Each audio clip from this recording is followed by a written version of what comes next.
Welcome to Sport, everyone. A total of 8 inclusions for Sunday's Derby teams. The Eagles naming star midfielder Matt Priddis in the centre. Priddis is joined in West Coast's 25-man squad by Ashton Hams and Scott Lysett. The later pairing there are on a 7-man bench for now. Garrick Ibbotson has been dropped at the Dockers, so too Dylan Robertson, Alex Silvani and John Griffin, the most likely of the 5 Freo inclusions. Nick Subin, Jesse Crichton and newcomer Hayden Crozier also into the squad. No Adam McPhee, while Lockie Neal's been named in the 18 for now, but still considered a doubtful starter. Meanwhile, big things were expected of Hayden Ballantyne and his move into the Dockers midfield this season.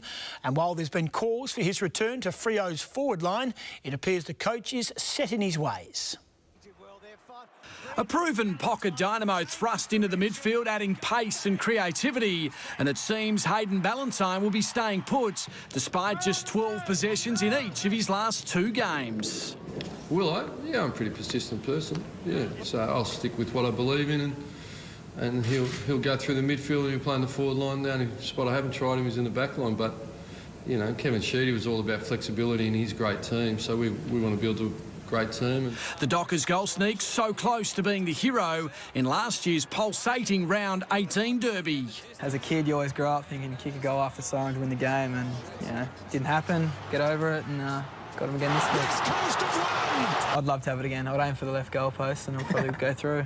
The masterminds for this encounter promising all-out attack through the middle. Ryan Crowley to be more than just an annoying stopper. But he's not a defensive tagger.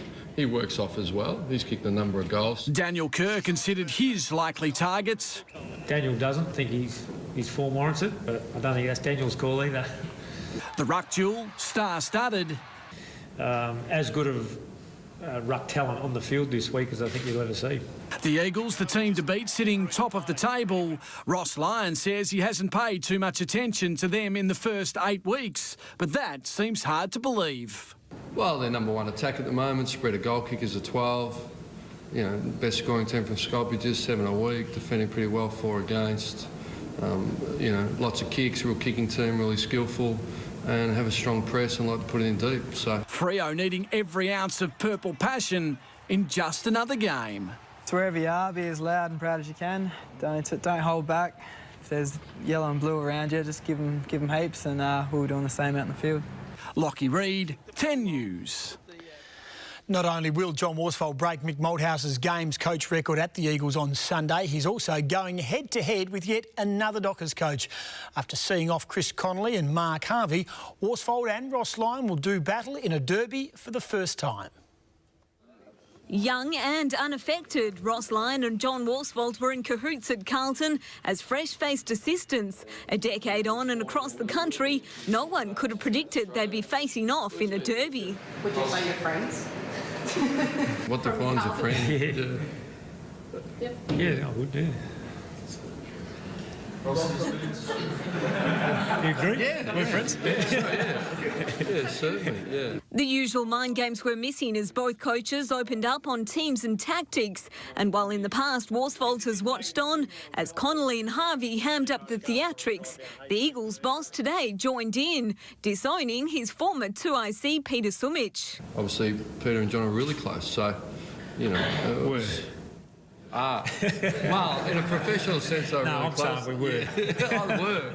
Yeah, so Peter's been shut down. Yeah. But, Lyon, a derby debutant and seemingly unaware of the theory, his team treats the crosstown clash as their grand final. Grand finals played at the MCG and about 100,000 turn up, so certainly there's been no hint of that approach or philosophy to me, and it's certainly not one I espouse and would be thrilled with. It would be an indictment of myself as a coach if that was the way we went about it, if we're preparing for this one more than we did last week or the week before. So, you know, is that an urban myth? I hope it is. You know. A clear message to his charges, there'll be no room for slip-ups this week. Katie Price, 10 News.